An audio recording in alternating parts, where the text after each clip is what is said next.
The alarm started screaming at exactly 0400 hours. Captain Park Daeho woke up instantly, his military training kicking in before his eyes were fully open. He was on the bridge in less than 2 minutes, still pulling on his uniform jacket. "What do we have?" Park asked, sliding into his command chair. His weapons officer, Lieutenant Commander Yoon Ji-woo, looked up from her console. Her face was pale. "Captain, we just dropped out of the wormhole into something. There are structures everywhere. Defensive platforms, ships, this isn't empty space." Park felt his stomach drop. The Indomitable was an exploration ship, not a warship. They had been mapping uncharted space for 3 years, looking for new worlds humanity could settle. When they found what looked like an artificial wormhole network, they thought it might be ancient technology left behind by a dead civilization. They were wrong. "We're being scanned," Yoon reported. "Multiple sources. They know we're here." Dr. Kang Soo-jin rushed onto the bridge, her glasses slightly crooked. She was the ship's science officer and language expert. "Captain, I'm picking up transmissions. They're trying to communicate with us. Can you understand them?" Park asked. "Not yet. The language structure is completely alien. Give me time." Before Park could respond, Yoon shouted, "3 ships approaching fast. They're powering weapons." "Shields up," Park ordered. "Try to hail them on all frequencies. Show them we mean no harm." The alien ships were sleek and deadly, much larger than the Indomitable. They moved with precision, forming an attack formation that would cut off any escape route. Park had seen enough military maneuvers to recognize professional soldiers when he saw them. "They're firing," Yoon called out. Bright purple energy beams lanced through space, slamming into the Indomitable's shields. The ship shuddered, and warning lights flashed across every console. Park gripped his armrest as another volley hit them. "Shields holding at 70%, reported Chief Engineer Choi Hyun-woo over the comm system. "But Captain, we can't take many more hits like that." "These aren't practice weapons." Park made a decision. "Full power to engines. Get us out of here." "Which way, sir?" asked the helmsman. "Anywhere that isn't here." The Indomitable's engines roared to life, pushing the ship forward at maximum speed. More energy beams chased after them. But the ship was built for speed and maneuverability. They dodged and weaved through the incoming fire, heading toward what looked like a gap in the defensive perimeter. That was when things got worse. "Captain, I'm reading massive energy signatures ahead," Yoon said. 6 more ships. No, wait. 12. They're all converging on our position." Park leaned forward. "How long until they reach us?" 4 minutes. Marine Commander Lim Tae-yang stepped onto the bridge. He was young for his position, only 29, but he had earned his rank through skill and courage. "Sir, my teams are ready if we need to repel boarders." Park nodded. "Good, but let's hope it doesn't come to that."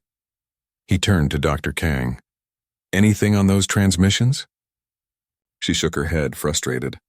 "I can identify about 30% of the words. Most of it seems to be military terminology. But Captain, they keep repeating one word. I think it means surrender." The ship shook again as more weapons fire found its mark. The lights flickered and Park heard the groan of stressed metal. The Indomitable was tough, built to survive in deep space where help was months away, but it was never meant for combat. "Shields at 40%, Choi reported. "Hull integrity holding, but we're taking damage to secondary systems.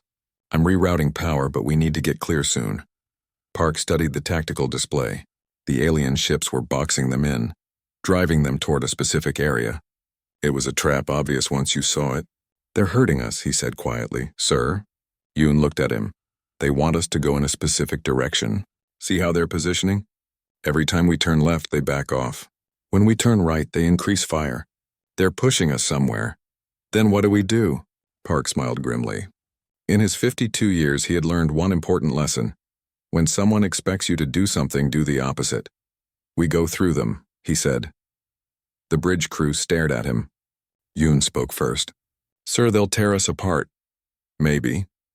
But if we do what they expect, we definitely lose. Our only chance is to surprise them." He hit the comm button. "Choi, I need everything you can give me. Shields, engines, all of it. We're making a run." "Understood, Captain. You'll have it." Park pointed at the display at the 3 ships that had first attacked them. They were the smallest of the enemy vessels, though still larger than the Indomitable. "There, full speed. Don't slow down for anything." The Indomitable turned hard, its engines burning at maximum output. The sudden change caught the aliens off guard. For a precious few seconds, they didn't react, probably not believing the small human ship would charge directly at armed warships. Then all three alien ships opened fire at once. The bridge lit up with red warning lights. Energy beams hammered the shields, each hit draining power and bringing them closer to catastrophic failure. Park felt the deck vibrate under his feet as systems struggled to compensate. Shields at 20%. Someone shouted, "Hold course," Park commanded. 10%. They were almost there. The alien ships grew larger on the view screen, filling their vision. At the last moment, the aliens broke formation, scattering to avoid a collision. The Indomitable shot through the gap like an arrow, leaving the ambush behind. "We're through," Yoon announced, her voice filled with relief, but Park wasn't celebrating yet. "What's our status?" "Shields are down to 3%. Multiple hull breaches, but emergency bulkheads are holding. We're alive, but we can't do that again." "They're pursuing," Lim added. 15 ships now.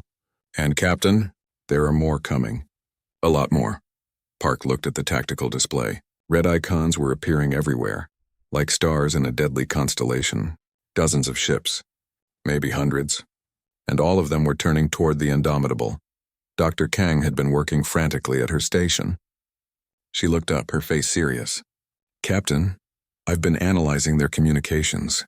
I can understand more now. They're calling us invaders. They think we're scouts for an invasion fleet. Can you tell them we're not?" "I'm trying. But Captain, I don't think they care. From what I'm hearing, they've never encountered a species they couldn't defeat. They see us as a threat that needs to be eliminated." Park felt a chill run down his spine. The Indomitable was alone, thousands of light years from Earth, surrounded by an empire that saw them as enemies. An empire that apparently had never lost a war. He straightened in his chair. "Then we teach them something new. Plot a course away from here, maximum speed, and somebody find me a way home." The crew moved with renewed purpose, but Park could see the fear in their eyes. They all knew the truth. They had stumbled into something far bigger and more dangerous than anyone could have imagined. The Vorton Empire, though Park didn't know their name yet, had ruled their sector of space for 3,000 years. They had conquered or destroyed every species they had ever encountered. Their military had never known defeat, but they had never met humans before. As the Indomitable raced through space with an entire empire on its heels, Captain Park Dae-ho made a silent promise. Whatever happened, whatever it took, he would get his crew home, and he would make sure Earth knew what was coming. Behind them, the Vorton fleet assembled. 300 ships formed into battle groups, their commanders confident this would be a quick hunt. The small alien vessel wouldn't last long. They were about to learn their first lesson about humanity. Humans don't give up. Not when cornered. Not when outnumbered. Not ever. The chase had begun. For 3 days, the Indomitable ran. The Vorton fleet stayed behind them like a shadow, never quite catching up but never falling back either. Captain Park stood on the bridge, studying the tactical display with tired eyes. He hadn't slept properly in days. "They're playing with us," Lieutenant Commander Yoon Ji-woo said quietly. She stood beside him, equally exhausted. "They could catch us if they wanted to. They're faster than we are." Park nodded slowly. "They're following us. They want to see where we go. If we lead them to Earth..." He didn't need to finish the sentence. Everyone on the bridge understood. If the Vortans followed them home, Earth would be next. All of humanity would be in danger. "Captain," Dr. Kang Soo-jin called from her station. "I've made progress on their language. I can understand about 60% now. They're discussing something called antimatter weapons." Yoon's face went pale. "Those could vaporize us completely. How long do we have?" Park asked. "From what I'm hearing, they're debating it. Some want to destroy us immediately. Others want to keep following us. They're arguing about the best way to find our homeworld." Park made a decision. "Then we don't go home, not yet. We need a plan first." Chief Engineer Choi Hyun-woo appeared on the view screen, his face covered in grease and sweat. He had been working non-stop to keep the ship running. "Captain, I have something. It's crazy, but it might work." "I'm listening." "The quantum drive. We never tested it in combat because the simulation said it was too dangerous. There's a 40% chance it could tear the ship apart." "And if it works?" Park asked. "If it works, we could create a spatial distortion. Jump a short distance instantly. The side effect would scramble every sensor and navigation system within 50 kilometers. Yoon saw it immediately. We could use it right in the middle of their fleet. Confuse them. Buy ourselves time, exactly, Choi said. But like I said, 40% chance we don't survive the jump. The bridge was silent. Park looked around at his crew. They were scared, but not one of them looked away. They trusted him to make the call. He thought about Earth, about the billions of people who didn't know an alien empire was hunting for them, about his duty to protect humanity. Do it, he said. Prepare the quantum drive. 2 hours later, the Vortan fleet closed in. 300 ships formed a perfect net around the Indomitable. There was nowhere to run anymore. The trap was complete. In the command center of the largest Vortan ship, Fleet Commander Ralthos watched the human vessel on his display. It had stopped running. Finally, they would see sense and surrender. Prepare to board, he ordered. I want prisoners. We need to learn where they come from. But then the human ship did something unexpected. It turned toward his flagship and accelerated. Fast, what are they doing? Ralthos demanded. Are they trying to ram us? It appears so, Commander. Should we destroy them? Ralthos hesitated for just a moment. These humans were brave, he had to admit. Foolish, but brave. Fire, he commanded. The flagship's main weapon powered up. It was a graviton beam, powerful enough to crush a ship into a ball of compressed metal. The beam fired, hitting the Indomitable directly. On the Indomitable's bridge, alarm screamed. The ship shook violently as the graviton beam hit their shields. Park held onto his chair as everything around him seemed to vibrate. Shields at 10%. Someone shouted, 5%. Shields failing. Park looked at Choi on the view screen. Now. Choi slammed his hand down on the quantum drive activation button. Reality twisted. Park felt like he was being pulled in 1,000 directions at once. His vision blurred. He heard screaming, but couldn't tell if it was his crew or himself. Time seemed to stop and stretch and compress all at once. Then everything snapped back to normal. The Indomitable was no longer facing the Vortan flagship.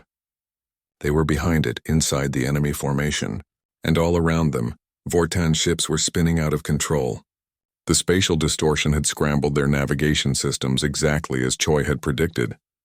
Park shook his head, trying to clear it. Status. Yoon checked her console. We're alive. The drive is offline, probably for good.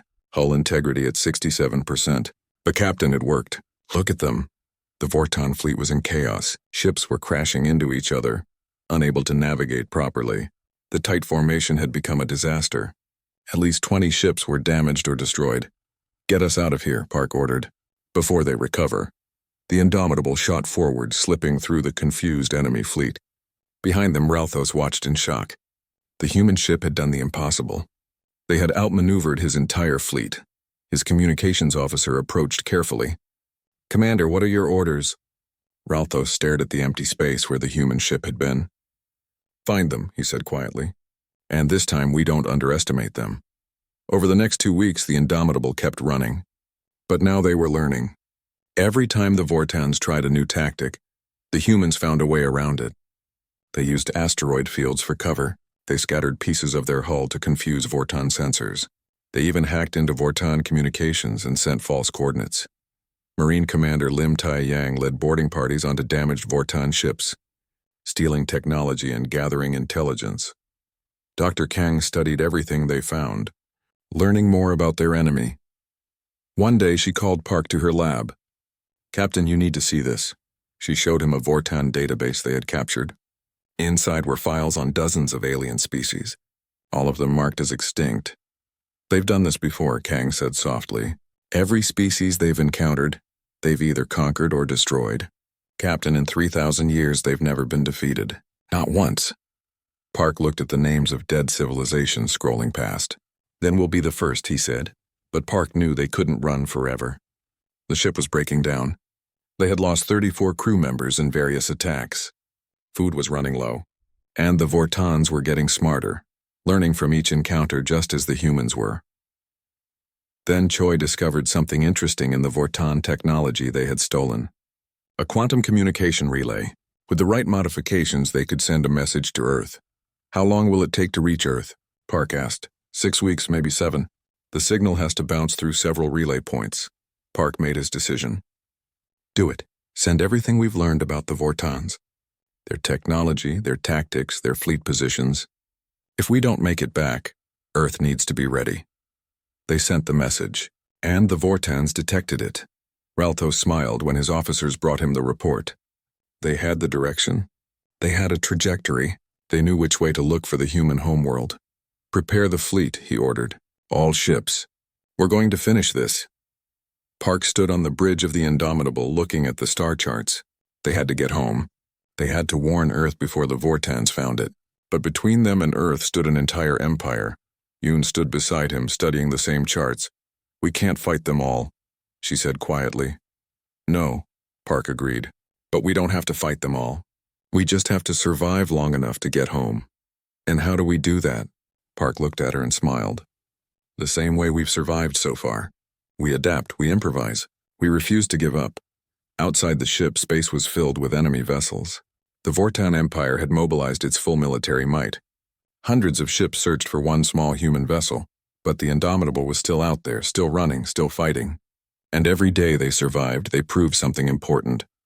Humanity could not be broken, not by superior technology, not by overwhelming numbers, not by an empire that had never known defeat. The chase continued. 3 weeks of running had taken its toll.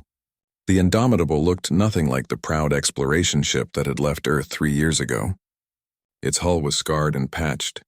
Entire sections had been sealed off because they couldn't afford the power to keep them pressurized. The crew was exhausted, living on emergency rations and 4 hours of sleep a day. Captain Park Dae-ho walked through the corridors, seeing the faces of his crew. They were tired. Some were scared, but not one of them had given up. That gave him strength. Dr. Kang Soo-jin found him in the mess hall staring at a cup of synthetic coffee. She sat down across from him. Captain, I need to show you something. It's about the Vortan pursuit patterns. She pulled up a holographic display showing their route over the past 3 weeks. Red lines marked where Vortan ships had intercepted them. Blue lines showed where they had escaped. Look at this, Kang said, pointing. Every time we try to go left, they attack harder. Every time we go right, they back off slightly. They're not trying to destroy us anymore. They're hurting us. Park studied the pattern. She was right. They want us to lead them to Earth. Exactly. And if we continue on our current course, we'll do exactly that. We'll lead an entire empire straight to our home. Park felt the weight of that knowledge settle on his shoulders. Every decision he made could mean the end of humanity. He called an emergency meeting of his senior officers. Lieutenant Commander Yoon Ji-woo spoke first. We have to change course. Go somewhere else. Anywhere but toward Earth. And go where? Chief Engineer Choi Hyun-woo asked. We're running on fumes. The ship is barely holding together. We need repairs. We need supplies. We need help. We could try to find an uninhabited planet, Marine Commander Lim Tae-yang suggested. Hide. Wait for them to give up. They won't give up, Kang said quietly. I've been studying their communications. The Vortans have never retreated from anything. It's not in their culture. They see us as a threat that must be eliminated. The room fell silent. Park looked at each of them, seeing the same thought reflected in their eyes. They couldn't win. They couldn't hide. They couldn't go home. There was no good option. Then we make our own option, Park said. Yoon, you mentioned that nebula we passed 3 days ago. The Azura Nebula. Could we lose them in there? Yoon pulled up the data. It's dangerous. Magnetic storms, radiation, protostars that could go supernova at any moment. Our sensors would be blind in there. But so would theirs, Park said. Yes, but their ships are bigger, better shielded, and we'd have to fly through blind hoping we don't crash into anything. Park smiled grimly. Then we have an advantage. They expect us to be careful, to play it safe. We do the opposite. Plot a course through the densest part of the nebula, and while we're in there, we leave them a false trail. Choi caught on immediately. We bleed plasma. Make it look like our engine signature. Lead them away from Earth while we double back. Can we spare the plasma? Park asked. If we don't, we're dead anyway. I'll make it work. 2 days later, the Indomitable approached the Azura Nebula.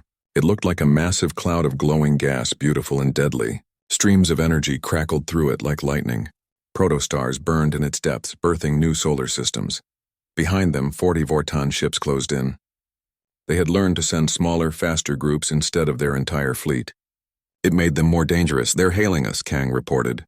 I think they want to give us one last chance to surrender. Ignore them, Park ordered. Take us in.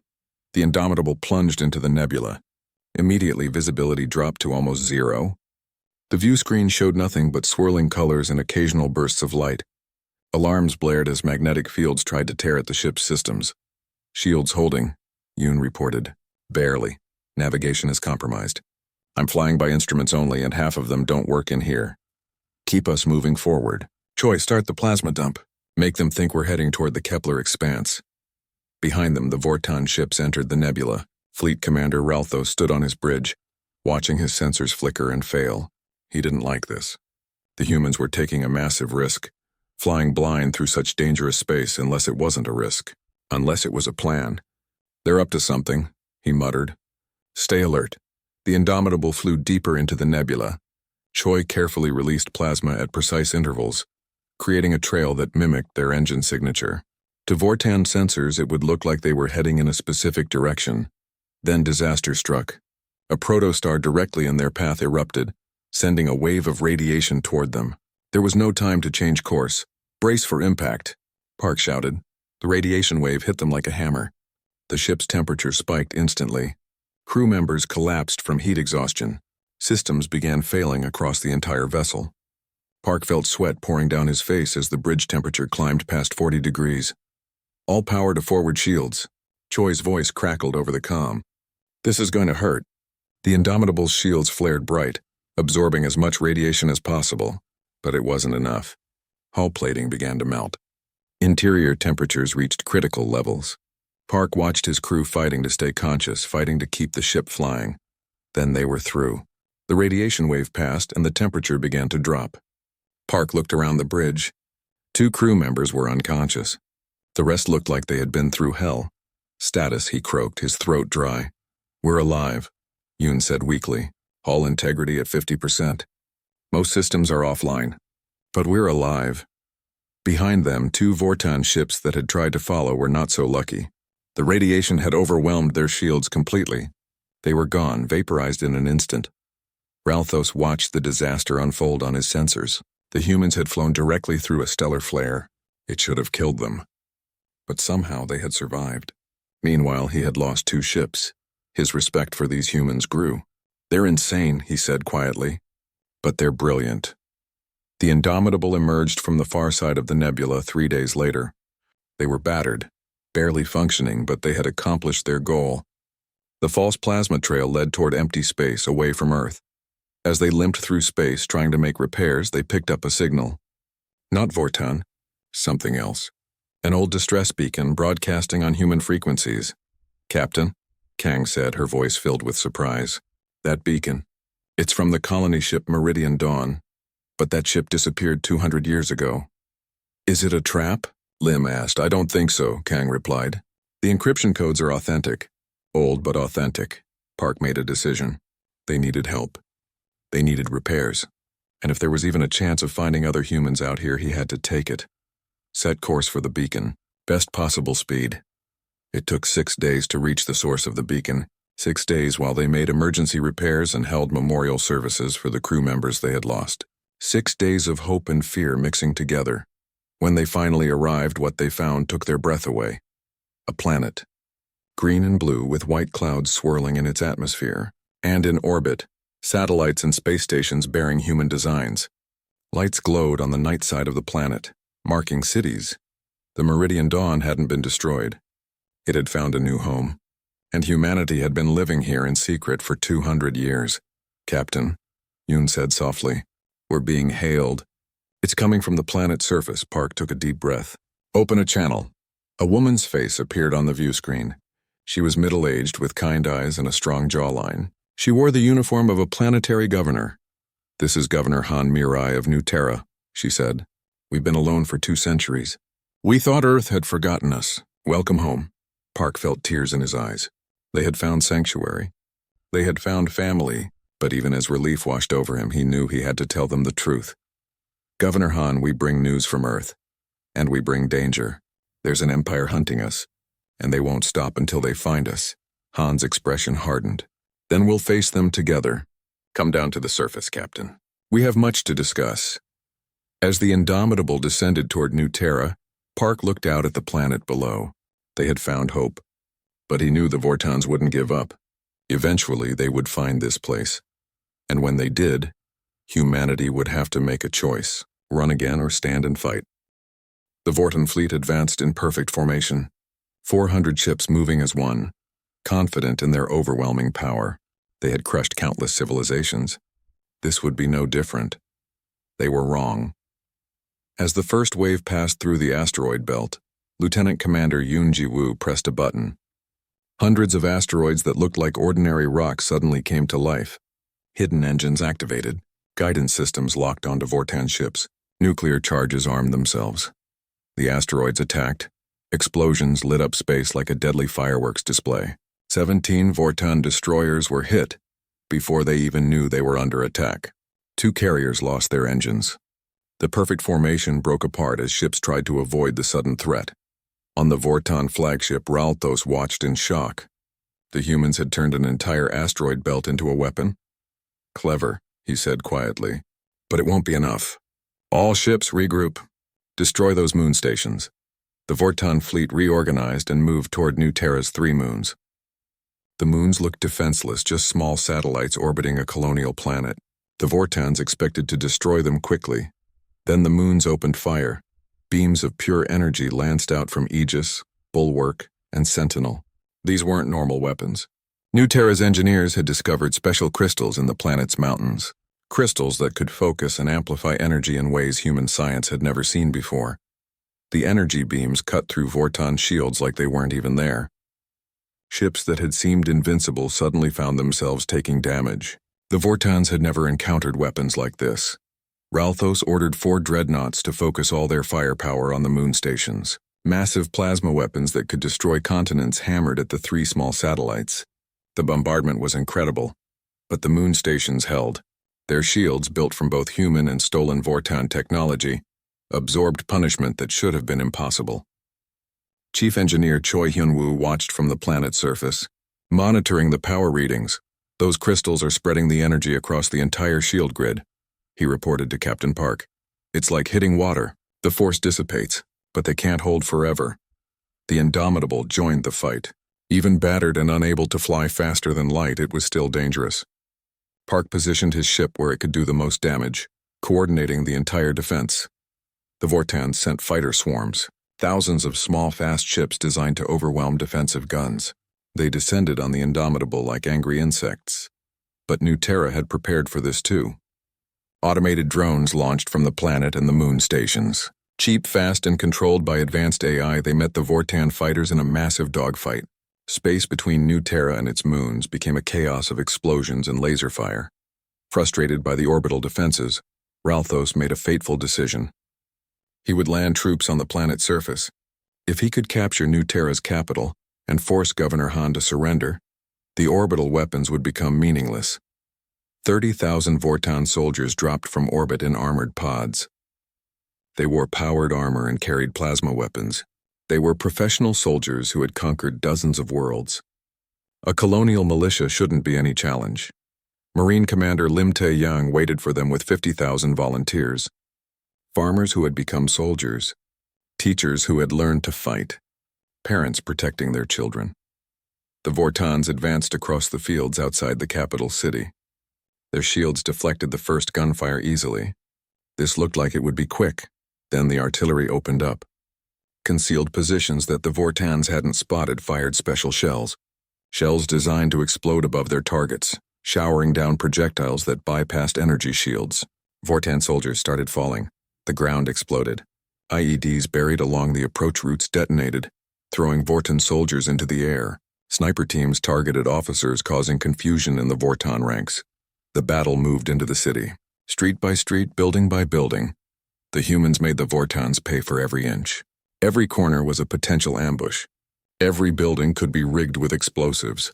A Vortan officer radioed his commander in orbit. His voice was shaken. "Sir, these aren't civilians. They fight like they've been at war their whole lives. We're taking heavy casualties." Ralthos watched from his flagship.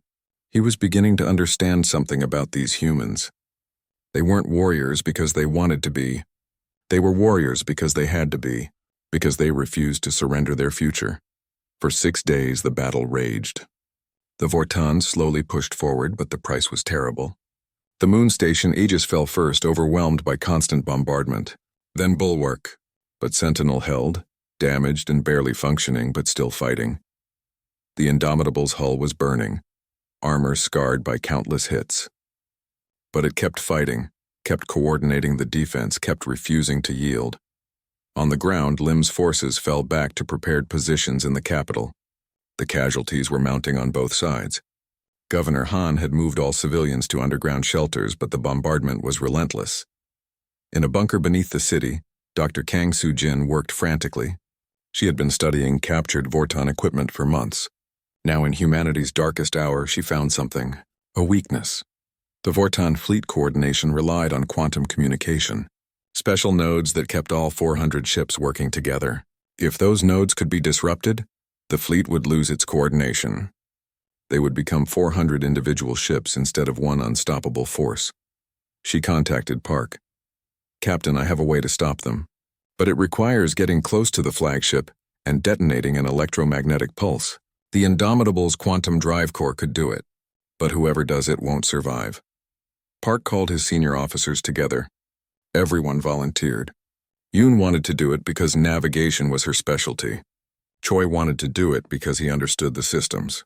Lim wanted to do it because protecting others was his job, but Kang spoke firmly. "It has to be me. I'm the only one who understands the technical details well enough to make it work. Captain, you need to survive. You need to tell Earth what happened here. You need to make sure they're ready." Park tried to argue, but Kang smiled gently. "Besides, someone needs to show these Vortans that humans don't give up. Even when it costs everything." 30 volunteers joined her on the Indomitable's final flight. Good people who knew they weren't coming back but went anyway. The Indomitable broke orbit and accelerated toward the Vortan flagship. Every weapon in the fleet opened fire. The ship was torn apart piece by piece, but it kept going. Kang sat at the helm, guiding them forward. She broadcast one final message. "Tell my family I love them. Tell Earth we never stopped fighting. And tell the Vortans they picked the wrong species to hunt." The Indomitable reached 500 meters from Ralthos's flagship. Kang initiated the quantum core overload. The explosion was massive, but it wasn't fire or destruction. It was a wave of electromagnetic energy, precisely tuned to Vortan communication frequencies. 400 Vortan ships suddenly went silent. No more coordination, no more fleet tactics, just individual captains who had never learned to think for themselves, suddenly alone and confused. On the ground, Vortan troops lost contact with their orbital support. The artillery strikes stopped. The advance faltered. New Terra's forces counterattacked. The moon station Sentinel launched its remaining missiles at the extinction carrier. Without coordination, the massive ship's point defenses failed. 18 missiles hit home. The carrier's reactor destabilized and exploded. Ralthos stood on his damaged flagship, watching his perfect fleet dissolve into chaos. He had never seen anything like this, never imagined it was possible. He made a decision that would be remembered throughout Vortan history. "All ships," he ordered quietly, "retreat." The Vortan fleet withdrew, leaving behind 147 destroyed ships and 15,000 soldiers who surrendered over the next few days. The first mass surrender in 3,000 years of Vortan military history. New Terra had survived, but the cost was terrible. 340,000 colonists were dead. The capital city was in ruins. But they had stood against an empire and won. Captain Park stood at a memorial service reading the names of the fallen. 34,000 names, each one a person who had fought for humanity's future. When he reached Kang's name, his voice broke slightly, but he continued. 3 weeks later, a transmission arrived from Earth. The warning message had been received. Earth was building a defense fleet. Engineers were studying the Vortan technology. Humanity was preparing, but there was more. News of New Terra's victory had spread. Other species that the Vortans had oppressed were reaching out. An alliance was forming, different species united against tyranny. In Vortan space, Ralthos faced a tribunal. He expected execution. Instead, the High Council asked him to explain what happened. "For 3,000 years we conquered through superiority," he said. "We had better weapons, better ships, better tactics. Then we met the humans. They defeated us not with superior force but with adaptability, They turn weakness into strength. They refuse to surrender no matter the odds. If we continue this war, we will win battles. We have the numbers. We have the weapons. But the humans will make us pay for every victory. They will learn from every defeat. They will never stop fighting. Governor Han Mirai stood in the conference room with Captain Park and his senior officers. Through the window, they could see New Terra's capital city spread out below. 2 million people lived here, building a life far from Earth. They had no idea their peaceful existence was about to end. "Tell me everything," Han said. Park explained it all. The accidental jump into Vortan space, the running battle across thousands of light years, the empire that had never known defeat, now hunting for Earth. And the worst part? The Vortans were still looking. When he finished, Han was quiet for a long moment. Finally, she spoke. "How long do we have?" Dr. Kang Soo-jin stepped forward. "I've been tracking their search pattern. They're being methodical, checking every system. At their current rate, they'll reach New Terra in approximately 7 months. 7 months, Han repeated. She looked at Park. "You could repair your ship and leave. Warn Earth, save yourselves. And leave you here to face them alone?" Park shook his head. "No, we stay. We help you prepare. Captain, you don't understand. We're farmers, teachers, engineers. We have a small defense force, but nothing that could stand against a military empire. You've seen what they can do?" "Yes, I have. And I've also seen them bleed." Park leaned forward. "Governor, we've survived for weeks against impossible odds. Not because we're stronger or better armed. Because we adapted. We improvised. We refused to give up. That's what humans do." Han studied his face, seeing the determination there. Then she smiled. It wasn't a happy smile, but it was fierce.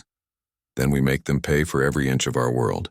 If they want New Terra, they'll have to take it from us." The decision was made. That night, Han addressed the people of New Terra. She told them everything. There was panic at first, then fear. But as she spoke about standing together, about defending their home, something changed.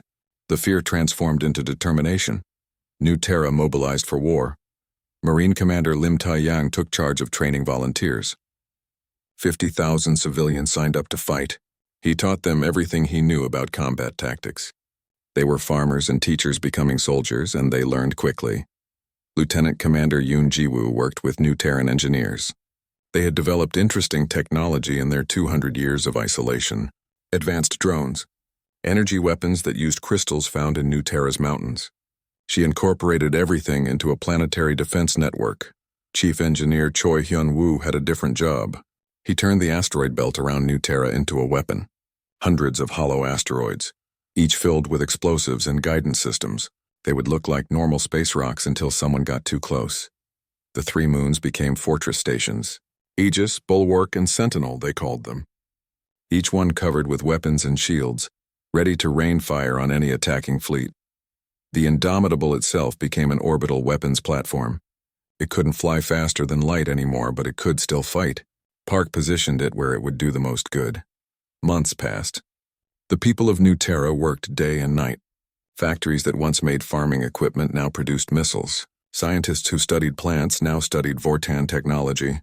Children were sent to underground shelters that could survive orbital bombardment. Dr. Kang sent a message to Earth, warning them of the danger.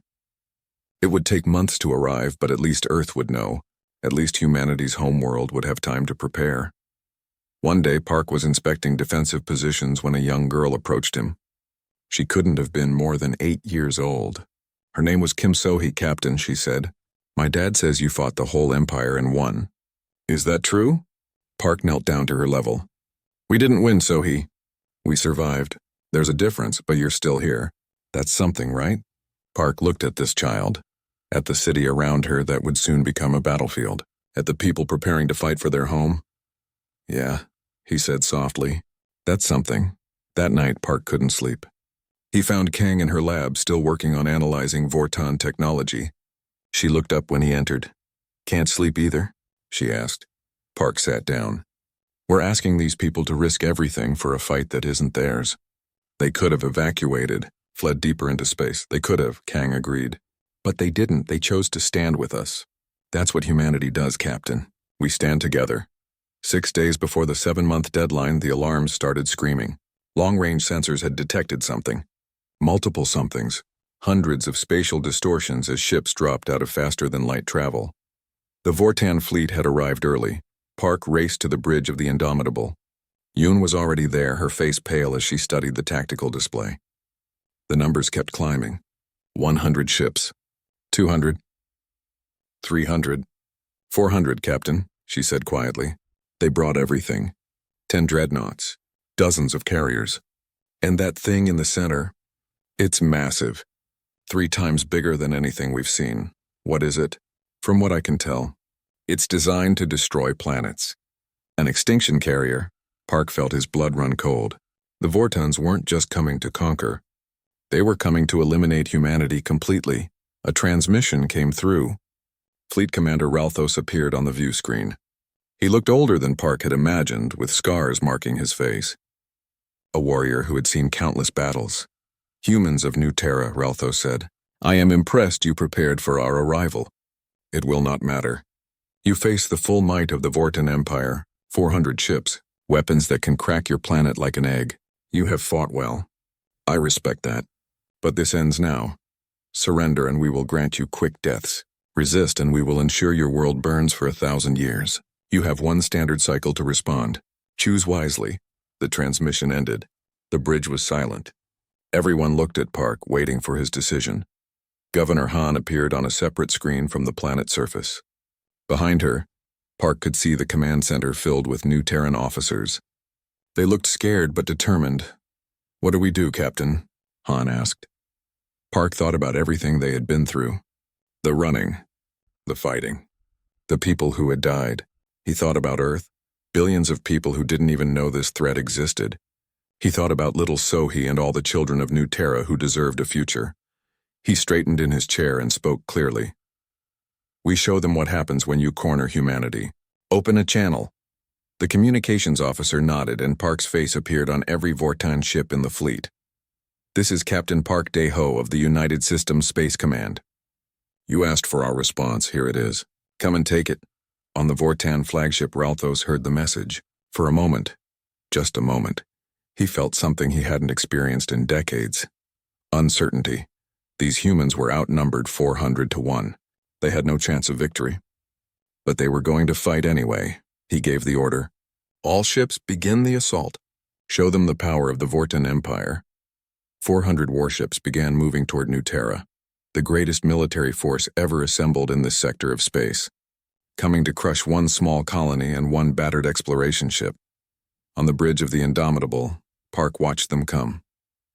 His crew was at their stations, ready. Down on New Terra, 50,000 volunteers gripped their weapons. On the 3 moons, automated defense systems powered up. In the asteroid belt, hidden weapons waited silently. The Vortans expected an easy victory. They had fought thousands of battles and never lost. They were about to learn something new. Humanity fights hardest when they have everything to lose. The battle for New Terra was about to begin.